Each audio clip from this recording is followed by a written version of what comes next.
Here it is, the moment you have all waited for. We just bought this massive historic 82 feet long steel trawler.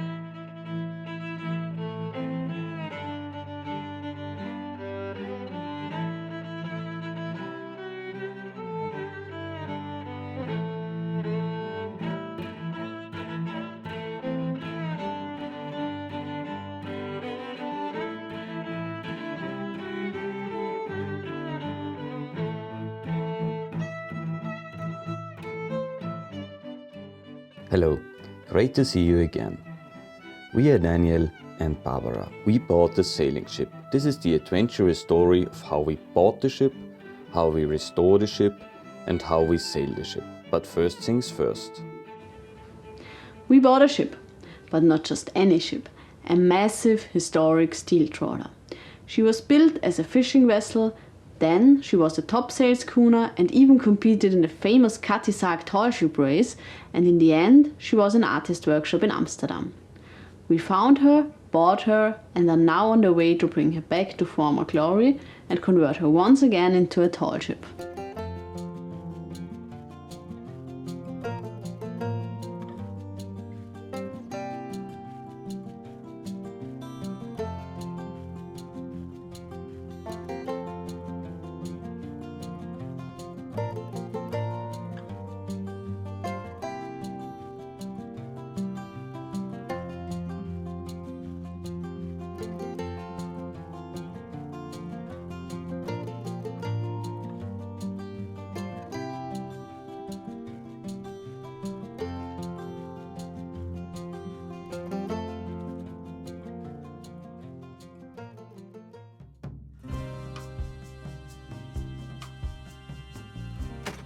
You probably wonder why we bought such a big ship. Long story short, after 2 years search, we found her, we liked her, we bought her. And that's it. Just kidding, the whole video is about why we bought this huge boat. So 2 years ago we started our boat search. Overall we had 7 different candidates, including fishing trawlers, tall ships and even a classical yacht. We quite soon settled for something around 65 feet that is a sailing ship or can be converted into one. To be honest, there were not a lot of boats in our price range. Smaller was no option, so we searched for bigger vessels. And that's how we stumbled over Flying Coney. With 82 feet, she was big. Actually, too big. But we already were in the Netherlands and decided to visit her anyway. We took a look at the interior and were disappointed. Major parts were missing and overall it looked like a big project. So what changed our mind? It was the impressive technical state of this ship. Some devices like our navtex are outdated and there is a maintenance backlog on many devices, for example on the generator. But overall she's ready to sail. The DAF engine is running without any issues and the hydraulic system is almost new. The steel hull is in really good condition. So is the never used wastewater system and she even has solar power. So except of the interior, she is ready to sail.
Although she was too big, we had to visit her because of her beautiful lines. And just look at her. She really has the beautiful line of a traditional sailing ship. The reason we wanted to visit her in the first place was her hull shape. What immediately catches your eye are the beautiful lines. Even though she was built as a motor vessel, her hull still is the hull of a sailing ship. And yes, I know some say that motor vessels are beautiful as well, but we really like the curved lines of the old traditional sailing ships. And she has a really nice shear line.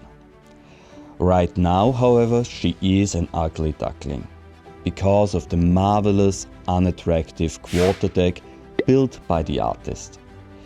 We want to lower it in the future, but until then, you have to imagine her without it. We know it is a lot of work, but we think one day she will be a real beautiful tall ship.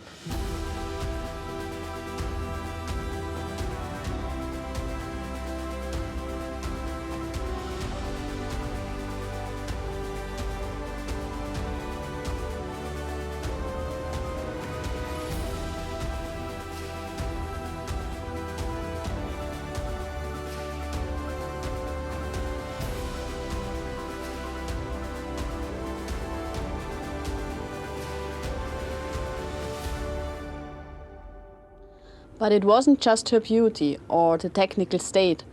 Overall, she really was the best choice. Having said that, you must be crazy to buy an 82-feet ship. And we really know that. So after buying her, we had to make up some reasons why she was the right ship for us. She offered enough living space even for guests. It is more or less easy to convert her back into a sailing vessel because she already was one. And the reasonable price because she was a project. Furthermore, we have all money-making options with her we could think of.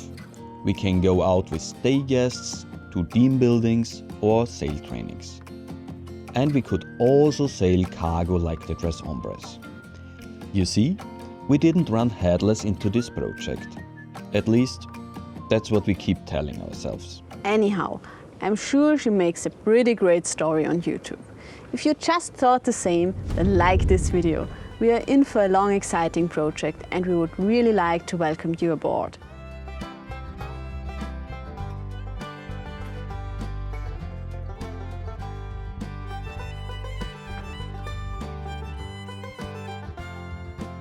We like ships with an interesting history, and luckily, our ship has already experienced a lot. She is 72 years old. Maybe even older. Officially, she was built 1950 in the Netherlands as a fishing vessel. However, her frames are the frames of a so-called Kriegsfischkutter, which was a large series of ships all around 78 feet, with steel frames and wooden planks. Pre-war, they were built as fishing vessels which could be converted into warships in the event of a war. During the war, they were built as warships which could be converted into fishing vessels after the war. And after the war, they were built as fishing vessels because of the proven design. We don't know if the frames of our ships came from a wrecked wooden ship or if they were just laying around in the shipyard and were used to build her. Until 1977, she served as a fishing vessel in the North Sea. We still have the fishing logbook. Then she was converted into a topsail schooner. She got a smaller engine and, of course, a sailing rig. 1980, she even competed in the famous Catisac tall ship race. Around 1990, she was bought by a Dutch artist who converted her into a floating and mobile artist workshop and cruised with her from the Netherlands to the Black Sea and back again.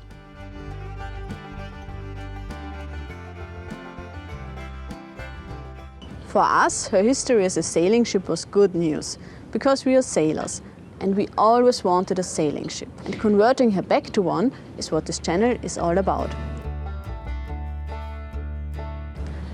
Now that we bought the boat and introduced it to you, I'm sure you want to know how we will continue. There are a lot of upcoming projects. Technical updates, interior projects and some big exterior changes. There will be a detailed video about the upcoming project soon. Until then, we give you an idea what we are heading for. We want to lower the quarterdeck, make the wheelhouse smaller and convert her back into a sailing ship. And on this terrible disappointment for everyone who likes the ship just as it is now, it is time to end. Thank you so much for watching and goodbye. But wait, you still don't know why the ship is named Flying Coney. So here are Alina and Dolce exploring the new habitat.